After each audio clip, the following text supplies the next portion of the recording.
4,796 पूर्व सांसद, हर साल 70 करोड़ का खर्च, पेंशन बंद कराने के लिए निर्मला सीतारमण को लिखी चिट्ठी।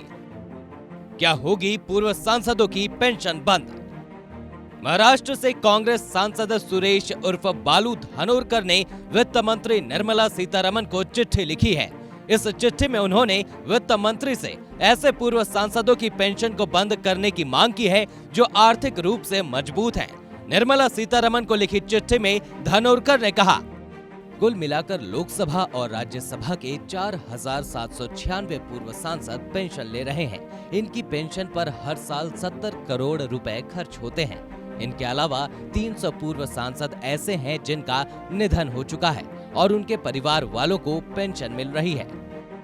धानोरकर ने चिट्ठी में कुछ उन पूर्व सांसदों के नाम भी गिनाए हैं जो आर्थिक रूप से मजबूत हैं और उसके बावजूद पेंशन ले रहे हैं। इनमें राहुल बजाज, संजय डालमिया, मायावती, सीताराम येचुरी, मणिशंकर अय्यर, बॉलीवुड एक्ट्रेस रेखा और साउथ फिल्मों के सुपरस्टार चिरंजीवी शामिल हैं।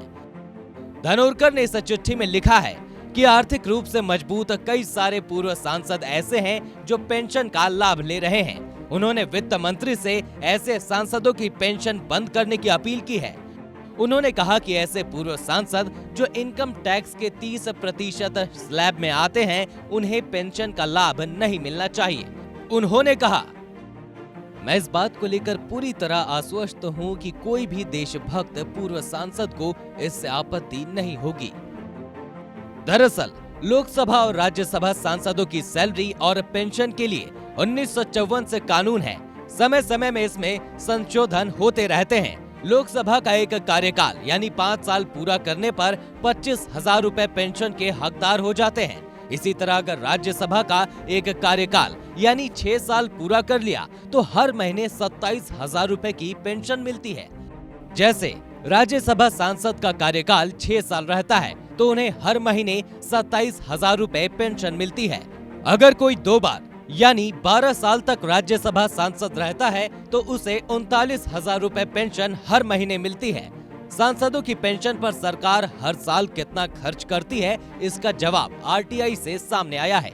लोकसभा और राज्यसभा सांसदों की पेंशन का कामकाज सेंट्रल पेंशन अकाउंटिंग ऑफिस संभालता है। ये जानकारी सामने निकलकर आई है कि लोकसभा और राज्यसभा के पूर्व सांसदों की पेंशन पर 2021-22 पर 78 करोड़ रुपए से ज्यादा का खर्च किया गया था। इससे पहले 2020-21 में 99 करोड़ रुपए से ज्यादा खर्च हुआ था। ऐसा कोई नियम भी नहीं है कि सांसदों या विधायकों को पेंशन पाने के लिए एक निश्चित समय तक पद पर बना रहना होगा। नियमों में कोई अवधि नहीं बताई गई है। लिहाजा अगर कोई भी एक दिन के लिए भी सांसद या विधायक बन जाता है तो उसे आजीवन पेंशन मिलती है। सिर्फ पेंशन ही नहीं बल्कि और भी कई सारी सुविधाएं मिलती हैं।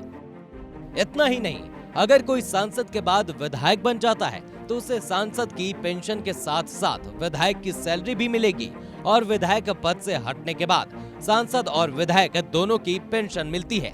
इसके अलावा पूर्व सांसद अपने किसी साथी के साथ किसी भी ट्रेन में सेकंड एसी में फ्री यात्रा कर सकते हैं। अगर वो अकेले यात्रा करते हैं तो फर्स्ट एसी में भी यात्रा कर सकते हैं।